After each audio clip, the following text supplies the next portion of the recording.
Assalamualaikum warahmatullahi wabarakatuh. Alhamdulillah hamdan wa syukranillah. Salamun wa salatan ala Rasulillah wa ala alihi wa sahbihi wa man tabi'ah. Berjumpa kembali dengan Pusat Institut.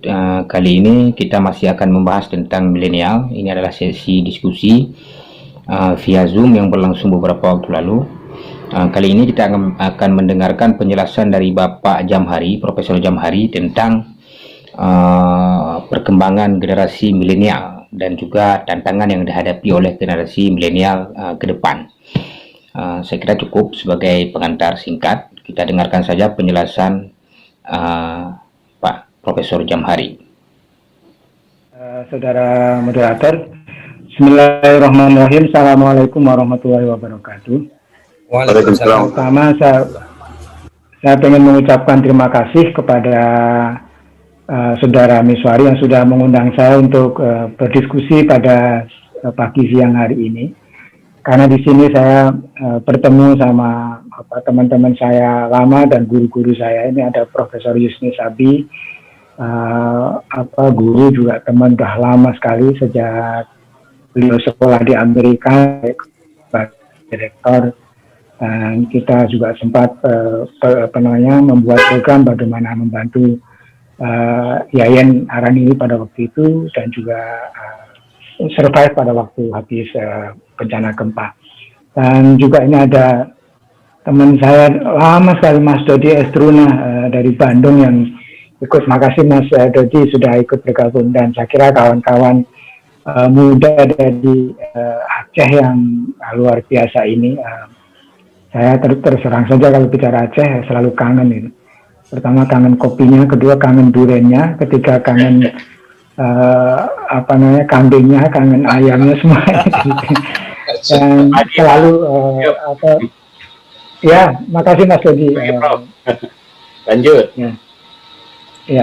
Saya kira selalu mencerahkan dan membahagiakan kalau berkunjung ke Aceh dan ngobrol santai di warung kopi yang sangat banyak sekali di Aceh itu, dan itu yang membuat saya kangen.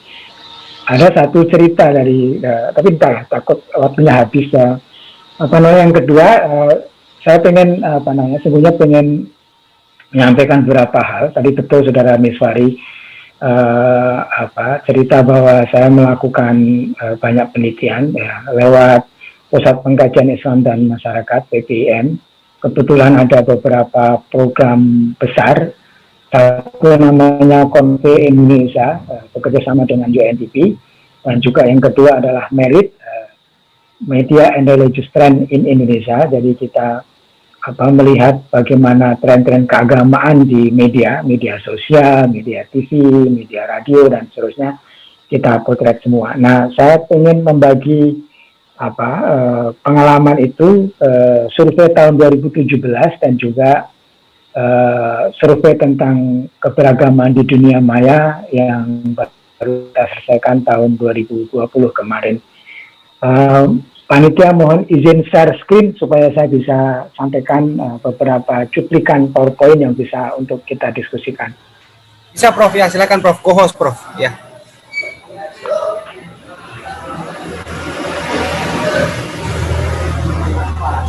Sudah bisa? Sudah jelas. Bisa kelihatan ya? Kelihatan. Oke. Saya karena diminta untuk bicara tentang bagaimana orang-orang milenial Indonesia sekarang, nanti saya mengambil beberapa pokok terutama dalam bidang keagamaan yang banyak kita melakukan survei. Saya kira ini betul sekali apa yang disampaikan tadi adik dari Hasnah yang dari PIU yang menyatakan bahwa sekarang ini kita ada pada generasi ayat ini. Kalau secara sosiologi pembagiannya begini, baby boomers itu generasi yang lahir pada tahun 45 sampai tahun 60. Kenapa 45? Ini saya kira setelah Perang Dunia Kedua. Jadi waktu Perang Dunia Kedua itu dunia mencatat kira-kira 30% penduduk dunia itu berkurang, dan angka kelahirannya juga sangat kurang karena korban perang sangat banyak. Nah, setelah perang damai, setelah perang dunia kedua damai, maka banyak orang kemudian punya waktu bertemu sama istrinya, sehingga banyak membuat anak. Itu dinamakan baby boomers, itu yang angka pertumbuhannya sangat tinggi sekali. Nah, yang kedua adalah generasi X. Saya tidak tahu, ini hanya sebutan saja, yang lahir tahun 60 sampai 90, termasuk saya. Mungkin X itu maksudnya expire ya, sebentar lagi akan sudah meninggal gitu ya. Dan generasi X ini adalah generasi yang generasi gado-gado yang mengalami transformasi perubahan teknologi yang luar biasa. Jadi kami ini hidup dalam dunia masa ketika kita harus ngetik dengan mesin ketik gitu ya, dengan karbon, yang kalau salah dicoret pakai tipek lama sekali harus diubah lagi gitu. Kemudian menyaksikan dunia radio berubah kepada TV dari yang hitam putih berwarna gitu. Menyaksikan bagaimana pertumbuhan komputer gitu. Mungkin Prof. Yusni, adik-adik lucu kalau diceritakan betapa dulu mesin komputer itu gede banget, satu ruangan harus dimasukkan pakai kotak-kotak dan seterusnya. Mungkin Mas Dodi Estruna waktu pembibitan ingat kita rebutan disket untuk komputer yang pakai MS-DOS dan macam-macam gitu, yang dan kita menyaksikannya. Nah, generasi Y dan generasi Z ini tidak menyaksikan nih, semuanya sudah berubah menjadi generasi digital. Kalau diceritakan mereka ketawa, kalau diceritakan mesin TV hitam putih ketawa gitu kan. Saya kira sekarang mereka menikmati generasi digital. Nah, yang sekarang inilah yang akan kita bicarakan, generasi Y dan generasi Z. Nah, ini kenapa ya tidak bisa? Kenapa tidak bisa? Oh, ini pakai. Nah, ini hasil sensus yang paling gres tahun 2020 yang baru launching bulan Januari yang lalu. Jadi sekarang Indonesia itu penduduk kita 270 juta. Nah, ini resmi nih. Sekarang sensus penduduk tahun 2020. Jadi bertambah 32 juta sejak sensus tahun 2010. Nah, yang saya ingin tampilkan adalah ini, yang di tengah ini. Di 270 ini kalau kita lihat generasi milenial itu 25%, generasi Z itu 27%, dan generasi post Z itu 10%. Jadi kalau dikombin itu hampir 60% gitu. Hampir 60% penduduk Indonesia itu adalah generasi milenial. Ini artinya betul yang dikatakan adik tersebut, ini orang disebut sebagai bonus demografi. Bonus demografi itu apa artinya? Generasi mereka yang usianya produktif lebih banyak daripada mereka yang tidak produktif. Jadi yang generasi X sama generasi baby boomers ini sebentar lagi akan expire dan dia diganti dengan generasi milenial yang sangat banyak. Nah, saya kira ini yang terjadi di Indonesia. Kita bisa bayangkan bagaimana keadaan Indonesia dan keadaan dunia kalau kemudian generasi milenial ini tidak jelas. Kalau generasi milenial ini tidak digarap dengan baik, gitu. Ini akan menjadi disaster, bukan jadi bonus tapi menjadi bencana pada tahun 2045 sampai tahun 2050. Jadi saya kira ini tepat sekali kalau kita memperhatikan posisi dari generasi milenial yang kita akan menjadi masa depan kita. Jadi saya kira ini problem. Nah, sekarang pertanyaannya seperti apa generasi milenial kita ini? Nah, ini pandangan milenial dari sudut agama. Menurut survei yang kita adakan tahun 2017, kira-kira 2.500 responden di seluruh Indonesia yang kita tanya, mereka adalah pelajar SMA dan perguruan tinggi. Dan ini saya cuplikkan bagian yang agak mengkhawatirkan. Ternyata generasi milenial kita itu punya pandangan 37%-nya mengartikan jihad itu sebagai perang. Jadi generasi milenial kita itu dekat dengan kekerasan. Mereka senang pada kekerasan. Dan kemudian 23,7% mereka itu menganggap bahwa sungguhnya bom bunuh diri itu bagian dari jihad. Jadi kondom terhadap perilaku kekerasan. Ini sangat menyedihkan. Jadi perilaku kekerasan yang pandangan agama itu sekarang menjadi pandangan kira-kira 37% milenial Indonesia. Mungkin kalau kita bilang cuma 37%, tapi coba lihat 60% Indonesia itu generasi milenial dan 37%-nya itu sangat banyak yang kondon, yang dekat dengan budaya kekerasan yang mengandung agama. Kemudian yang 34 itu juga coba bilang setuju orang murtad dibunuh. Jadi memang bahasa-bahasa yang menggunakan bahasa kekerasan itu dicintai oleh atau disenangi oleh milenial ini. Dan 33,34% setuju diskriminasi kepada kelompok minoritas.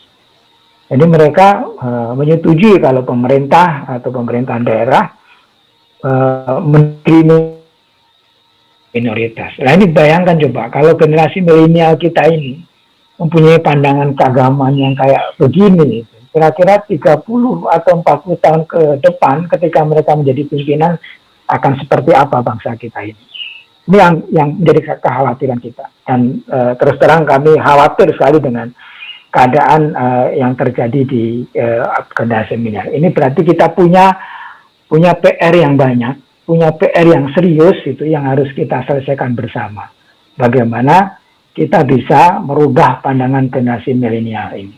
Nah, kalau kita tanya apa yang menyebabkan mereka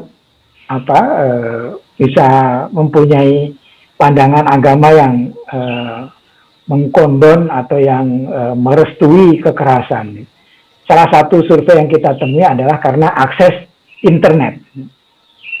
Jadi tahun 2020 kita melakukan survei dan juga melihat data di Twitter, Instagram, YouTube dan Facebook gitu.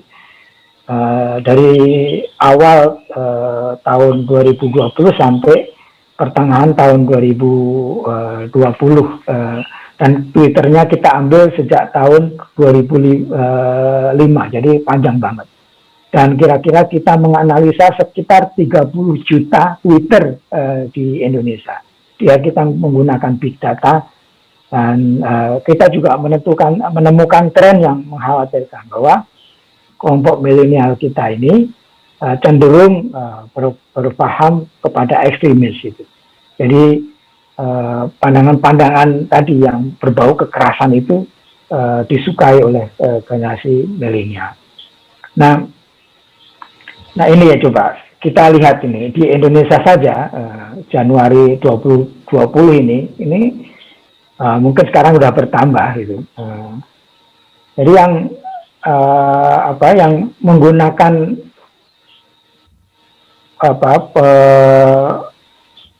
handphone itu sekarang banyak banget itu.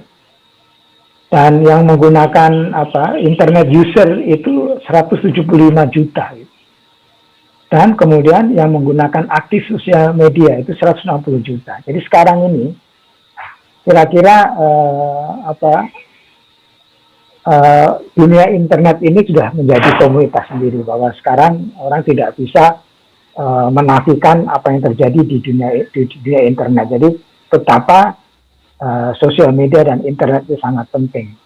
Jadi dia juga lihat ini penetrasinya itu 64%. Jadi mempunyai penekan dan mempunyai daya tekan yang kuat melalui internet. Dan sosial media 59% bahwa orang itu terpengaruh dan bisa dipengaruhi melalui sosial media. Ini menjadi gambaran mengapa sekarang itu paham-paham yang cenderung agak radikal atau ada ekstremis yang menggunakan kekerasan itu diminati oleh anak-anak milenial. Karena sungguhnya anak milenial ini yang paling senang menggunakan sosial media. Kalau coba Bapak Ibu kalian perhatikan ya. Mungkin anak-anak kita yang masih milenial itu punya HP aja lebih dari satu, punya sosial media juga banyak gitu ya. Akunnya bukan hanya satu tapi banyak. Jadi saya kira mereka sangat tergantung kepada internet dan sosial media. Nah dari riset kita temukan bahwa ternyata siswa kita dan mahasiswa kita itu 85% itu menggunakan internet dan punya akses internet yang baik. Hanya 15% itu siswa kita yang tidak mempunyai akses internet. Mungkin sekarang saya kira sudah berubah, apalagi dengan dengan gencarnya pemerintah menyediakan internet untuk sekolah offline. Saya kira mungkin ini tambah ini yang kita temukan tahun 2017, 85 siswa dan mahasiswa kita tergantung pada internet itu. Dan mereka ketika ditanya dari mana dan di website mana mereka mengakses internet, ya, ada 3 ini yang mereka akses. Ada website yang radikal, kemudian yang moderat, kemudian yang umum. Ini mereka akses oleh para siswa dan adik. Dan kita juga menemukan ternyata mahasiswa atau siswa yang mempunyai akses internet itu lebih condong menjadi radikal dan ekstrim dibanding mereka yang tidak punya internet. Ini berarti sungguhnya kita mempunyai pandangan bahwa ada pengaruh dunia internet kepada paham-paham yang ekstrim dan paham-paham yang menyuarakan kekerasan di kalangan anak-anak milenial. Nah, itu aja saya kira ini data kita menunjukkan bahwa betapa kita ini punya masalah yang serius kalau kita mau serius menangani generasi milenial. Milenial yang sekarang ini dekat dengan digital, dan sekarang ini orang bicara bahwa kita ini zaman disruption gitu ya, zaman kegaduhan, zaman banyak gangguan gitu. Semuanya beralih kepada digital gitu ya, semuanya serba instan gitu.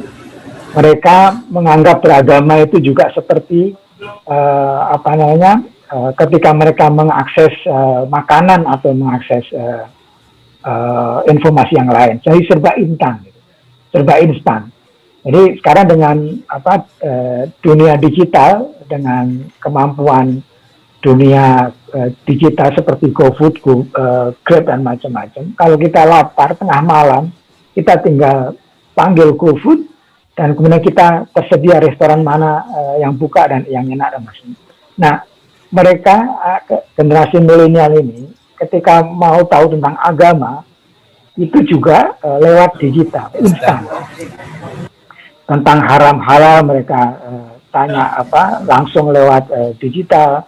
Mereka pengen tahu tentang sholat lewat digital tanpa mereka melihat siapa yang mengupload, yang yang memprovider dari website yang mereka akses. Nah, beda dengan ketika offline, gitu. Ketika kita berguru kepada ulama, kita tahu figurnya, misalnya Profesor Yusni Sabi yang kita tahu ilmunya, sanadnya juga jelas dan seterusnya. Nah, di dunia digital ini sudah blur, sudah tidak tahu. Bahkan agama itu dinilai dari like and dislike. Gitu.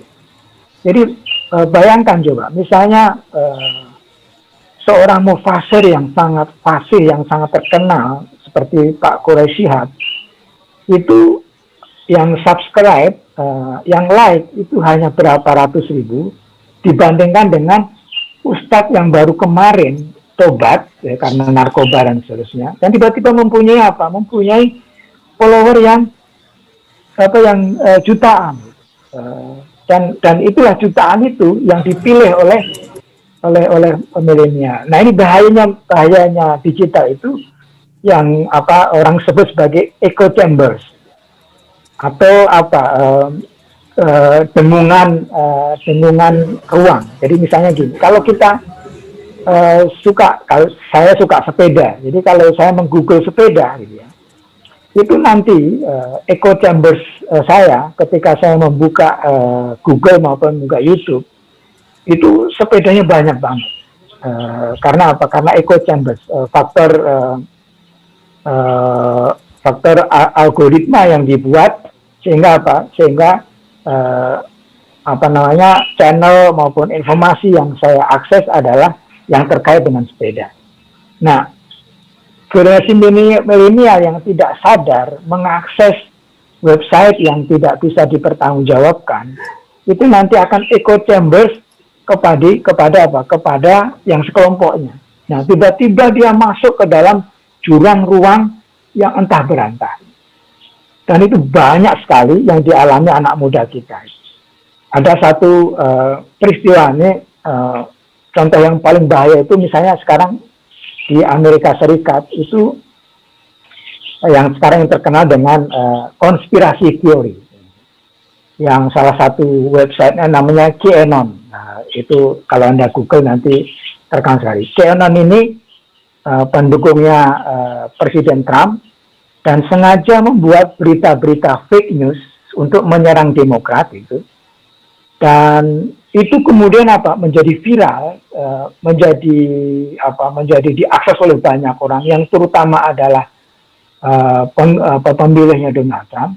Dan berita-berita fake news yang dibuat oleh QAnon itu dianggap benar. Dan sekarang QAnon itu menjadi mainstream, menjadi berita yang mainstream, yang dipercaya. Nah, salah satunya adalah QAnon itu membuat konspirasi teori menyatakan bahwa para pemimpin Demokrat itu adalah terlibat pedofile. Mereka pedofile yang jahat, dan sekarang mereka lagi mengumpulkan anak-anak kecil untuk menjadi santapan pedofile, jadi iblis dan seterusnya. Sampai kemudian ada anak muda yang membawa senjata M16 itu mendatangi sebuah kafe di Washington, namanya Cafe Cosmo itu. Dan dia mau menyerang kafe itu karena apa? Dalam berita QAnon, kafe tersebut adalah menjadi gudangnya pengumpulan anak-anak yang akan menjadi korban pedofile dan dikumpulkan di basement. Jadi dia menyerang, kemudian ditangkap oleh polisi dan ditunjukkan ternyata kafe itu tidak ada basementnya. Jadi betapa bahayanya gitu. Kalau Anda masuk kepada echo chambers tersebut. Gitu. Jadi dunia sendiri yang kemudian dianggap sebagai kebenaran. Nah, inilah yang kemudian jadi bahaya sekali di dunia internet itu. Bayangkan kalau kemudian anak-anak muda kita yang tadi semangat giroh keagamanya tinggi, gitu, pengen tahu belajar agama, terus kemudian mengakses internet, tanpa sadar dia dibawa oleh algoritma komputer yang kemudian masuk ke dalam jurang echo chambers paham-paham yang sangat radikal. Nah, ini saya kira sangat yang menurut saya bahaya. Oleh karena itu, generasi tercerahkan, anak-anak muda yang tercerahkan ini harus aktif, tidak boleh pasif. Jadi Anda boleh tidak menyetujui, tapi harus aktif, harus menyuarakan suaranya. Jadi ayo rame-rame masuk ke dalam dunia internet, mensuplai berita-berita yang baik, gitu ya. Sehingga kita membuat algoritma itu menjadi algoritma yang positif, gitu. Jadi, kalau kita yang tercerahkan ini tidak aktif, itu akan jadi bahaya banget. Nah, yang kedua, saya kira aktif juga menyapa kepada generasi yang eksklusif. Kita harus dekati mereka. Gitu. Jadi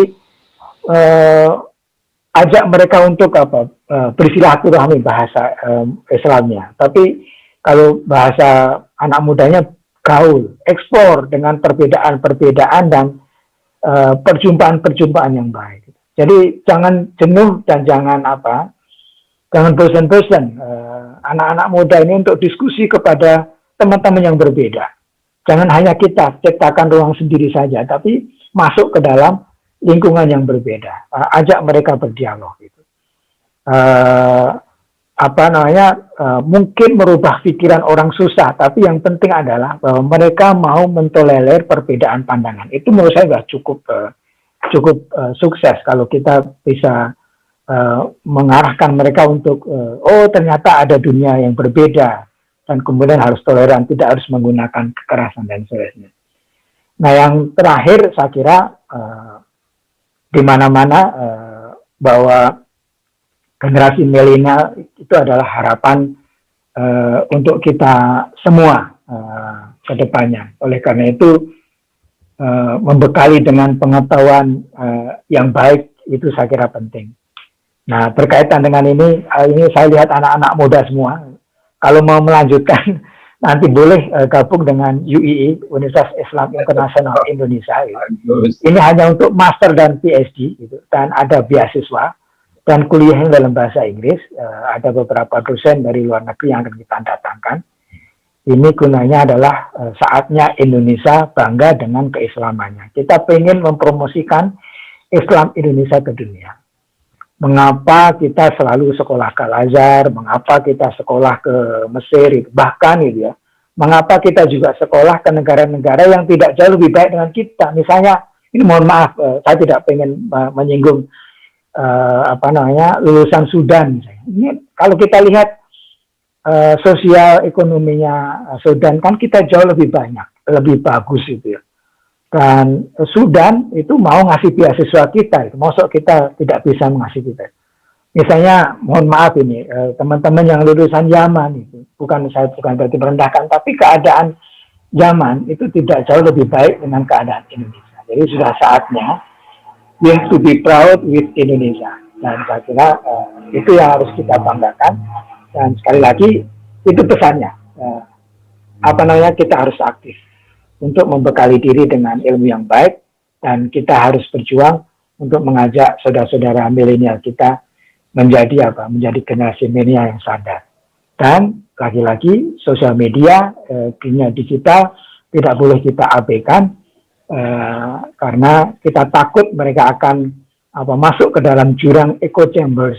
Ya, komentar beberapa hal aja. Yang pertama begini. Mengapa kami melakukan penelitian tersebut?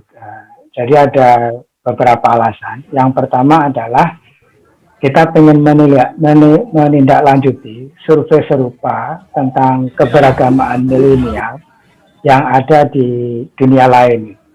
Di Amerika juga ada survei tentang milenial, bagaimana orang-orang Kristen di Amerika beragama, kemudian juga di Eropa dan sebagainya. Nah, di Amerika dan di Eropa, seperti yang sampai sekarang kita lihat, ada kecenderungan konservatisme yang tinggi. Jadi, kalau di Amerika, kalau kawan-kawan sedang membaca buku sosiologi agama, itu ada gerakan namanya Pantekosta. Pantekosta itu gerakan gereja yang luar biasa, yang sukanya itu berceramah di gereja atau di gedung pertemuan yang ramai, dan dalam ceramahnya itu sering menggunakan mukjizat. Jadi misalnya ada orang yang sakit langsung bisa berdiri dan seterusnya. Dan itu tumbuh subur di Amerika yang sangat masyarakat rasional. Sampai Peter Berger itu bilang bahwa tesis saya bahwa sekularisasi meminggirkan agama itu ternyata salah. Sekarang agama muncul kembali dan dilihat di Amerika gerakan Pantekosta itu, dan kebanyakan adalah anak-anak milenial. Nah, kami ingin tahu milenial di Indonesia seperti apa. Ternyata juga tidak jauh berbeda dengan apa yang terjadi di negara yang lain. Nah, yang kedua, kami juga mengadakan penelitian ini karena terus terang bukan prihatin, tapi melihatnya ada masalah ini.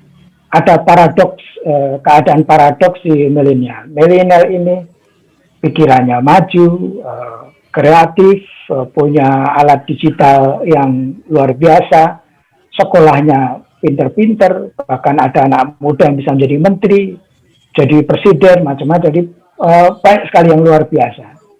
Jadi kalau apa namanya, kalau berdharma wisata pun mereka juga ke internasional.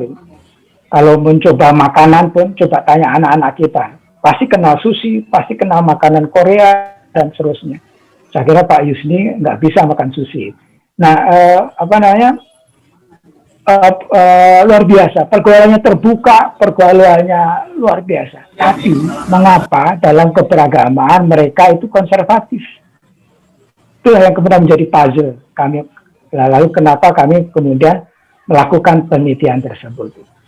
Saya tidak tahu apakah itu hasil didikannya Pak Yusni atau karena lingkungan sekarang anak milenial itu, tapi kenyataannya bahwa anak milenial sekarang itu mempunyai pandangan yang sedikit konservatif. Nah, lalu kami salah satu temuannya adalah menjelaskan mungkin karena terpengaruh budaya instan. Jadi mereka beragama pengen secara cepat. Jadi ibarat bikin Indomie tinggal membuka apa namanya, plastiknya, celupkan ke dalam panci dan kemudian menguap. Sederhana. Nah, sekarang dalam apa, dalam beragama juga ada begitu. Ada misalnya di YouTube itu cara gampang menuju surga. Dan itu banyak sekali dan itu banyak yang menonton. Terus kemudian apa namanya, hidup seperti Rasulullah dan seterusnya, tanpa ada proses dialog, tanpa ada proses bertanya, tanpa ada proses pendalaman yang lebih jauh. Karena agama itu bukan hanya instan, tapi ada experience, ada spiritual being yang perlu diskusi, dialog dan seterusnya. Jadi itu yang mengkhawatirkan. Mengapa dalam satu sisi kehidupan mereka terbuka, kreatif, pinter, ekonominya maju dan seterusnya, tapi dalam bidang agama tidak. Nah, ini yang mengkhawatirkan, yang jadi keprihatinan kita, kenapa kita melakukan itu.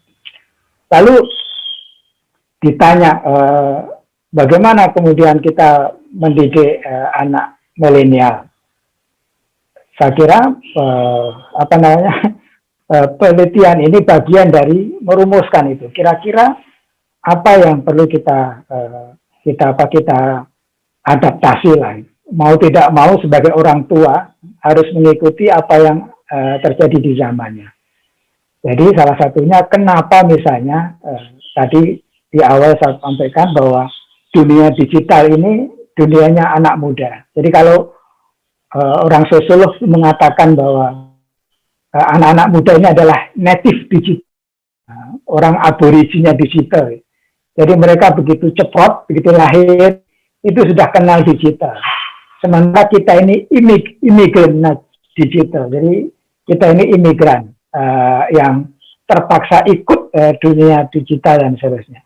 Nah, karena perbedaan ini tentu saja kita juga harus perlu mengadaptasi bagaimana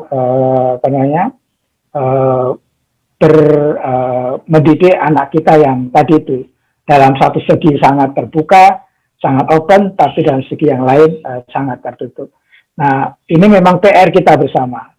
Saya tidak tahu apakah sudah ada orang yang sudah mempunyai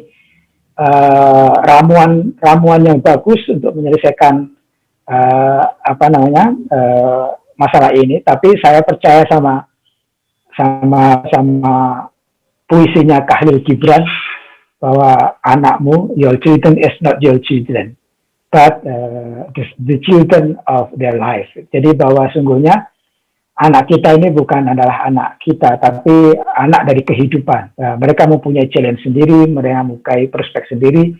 Oke, ini. Nah, salah satu yang perlu kita sadari adalah bagaimana kita terus mengedukasi dengan pengalaman, dengan kewisdoman. Saya tidak tahu apakah dunia digital bisa melahirkan wisdom seperti yang kita pelajari bersama.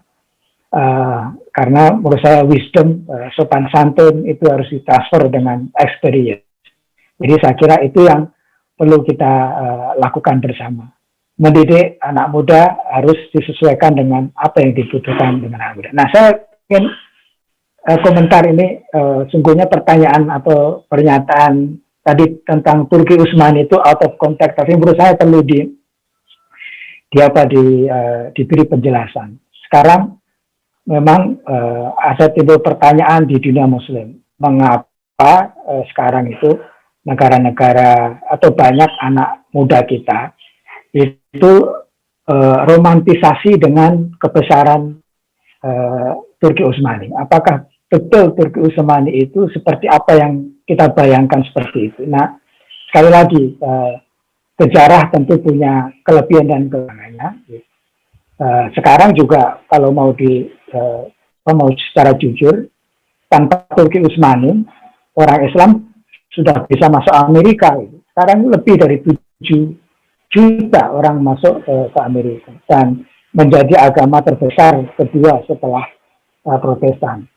Di Jepang juga Islam masuk, kemudian di Australia masuk. Nah, itu semua bagus. Nah, ada satu nanti adik tadi yang tanya tadi bisa membaca bukunya Ahmet Tekuru, seorang sosiolog yang mengajar di San Diego.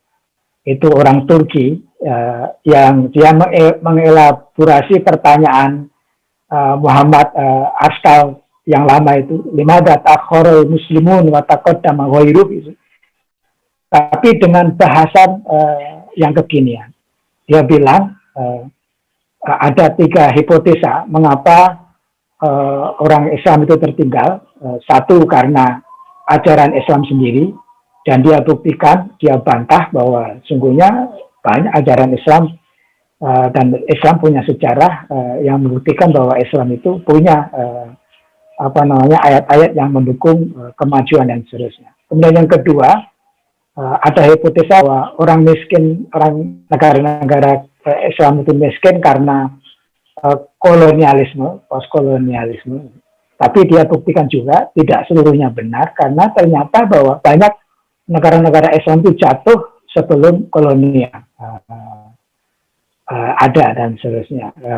Dia buktikan bahwa sejak berkembangnya tasawuf di dunia Muslim itu kemudian menghilangkan aspek rasionalitas dalam Islam dan seterusnya. Nah, yang ketiga, dia bilang aspek institusi, jadi aspek kelembagaan. Dan dia bilang bahwa sebenarnya salah satu problem dari negara-negara Islam adalah yang dia sebut sebagai authoritarianism. Jadi authoritarianism. Dan lalu dia membuat solusi sepanjang sejarah Islam. Ada 2 syarat kalau orang Islam itu mau maju seperti zaman-zaman kejayaan dulu, bukan Turki Utsmani tapi sebelumnya. Dia dibilang adalah independent scholar, independent thinker. Jadi dia bilang dulu Ibn Hanifah dan macam-macam itu adalah seorang ilmuwan yang sangat mandiri, independen secara finansial. Dia tidak tergantung kepada negara. Oleh karena itu dia mempunyai kebebasan pribadi yang kemudian bisa menyuarakan aspirasinya sesuai dengan kaidah keilmuan. Yang kedua adalah, yang penting sekali adalah independent bourgeoisie merchant atau pedagang yang mandiri, yang lepas dari negara. Nah, saya kira kalau kira Abu Bakar orang kaya, kemudian Utsman juga orang kaya, yang itu yang kemudian membuat orang Islam bisa berkembang. Nanti saya sarankan kepada adik membaca buku yang sudah diterjemahkan ke dalam Indonesia, judulnya Islam, Authoritarianism dan Kemunduran, yang diterbitkan oleh menyuarakan suara kebenaran dan keadilan. Terima kasih. Assalamualaikum warahmatullahi wabarakatuh.